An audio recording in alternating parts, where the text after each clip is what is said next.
remember that so well. It was honestly such a really terrible, absolutely horrible and frightening feeling of just wondering exactly what is happening to me right now. I wanted to hold myself back. I was really struggling with resistance, with fear. I was trembling in bed. I was lying in a fetal position. My cat Pepper was pressed right up against me, came to lie next to me. That's all I could feel, pressed firmly against my stomach. His warm body, and he was slowly and softly purring and rumbling. I felt that very strongly. And then comes that profound transition. It is the moment where you move from a state that is extremely intense, deeply painful, and filled with fear, into a space where you feel completely free and fully released. It is a sensation that feels very warm, like a gentle glow spreading through your entire body. It's actually impossible to put into words.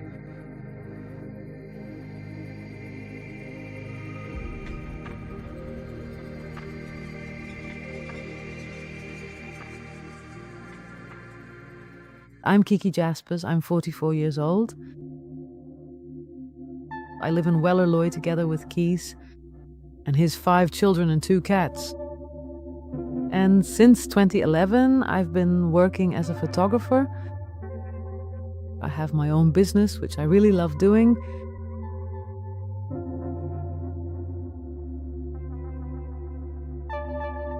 I grew up in IJsselstein. That's a small village in North Limburg. And that's where I grew up, with my father and mother and my older brother. And when I was 5 years old, my parents got divorced. That's really something I can still remember very well. I even still remember how it was announced. We had just finished eating and my parents were still chatting after dinner. And I was kind of whining and wandering around in the kitchen. And then I was asked, just like my brother, to go sit in the next room. And they were being very secretive about it. And I really thought, oh, they're going to arrange something fun for us. I even thought, we're all going on vacation together. That was really what I had in my head as a little 5-year-old girl. That's what I thought was going to happen. And, well, yeah, I even remember that the door was closed and my brother, who was sitting behind me playing with Lego, didn't notice anything.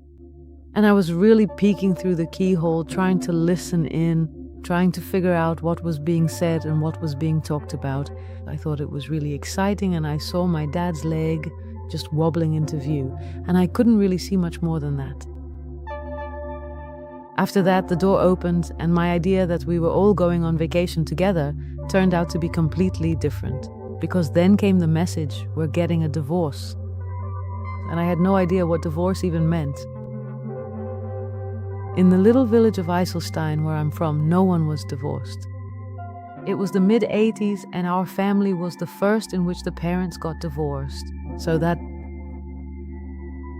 was really quite a big deal. Also, because of religion, it was a very Catholic village. So people definitely had opinions about it. And my brother and I then moved with my mother to another little house. And on weekends and during holidays, we went to Dad's.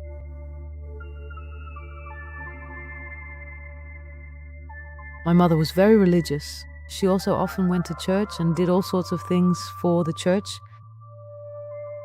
From reading aloud in church to leading the children's choir. Together with my brother, I was also an altar server for a while.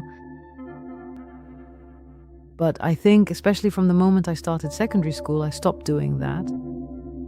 And also with the children's choir, because I was in that too, but honestly, I couldn't sing at all.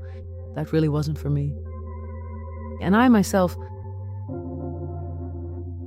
I did really enjoy reading the Bible and the children's Bible and the stories in them.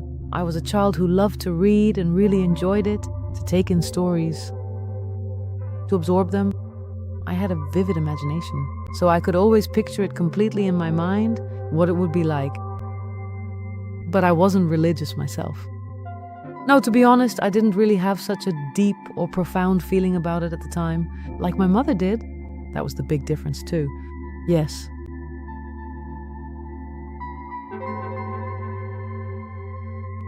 I think from about the age of, yes, 5, 6, 7. If I look back now, I've always suffered from various kinds of complaints. And I still remember that we really went to the family doctor very often because of that. And actually, it was always dismissed as, yes, that's because your parents are divorced. There really was a very strong connection with that.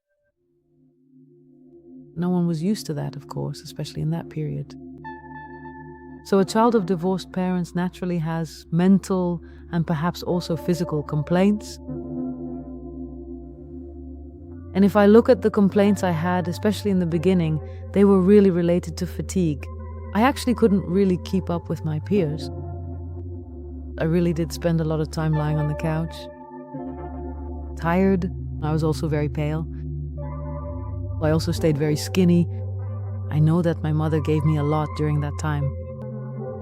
Yes, every day I got a bowl of freshly whipped cream to help me gain some weight. Because yes, there was really nothing they could find to explain why that was.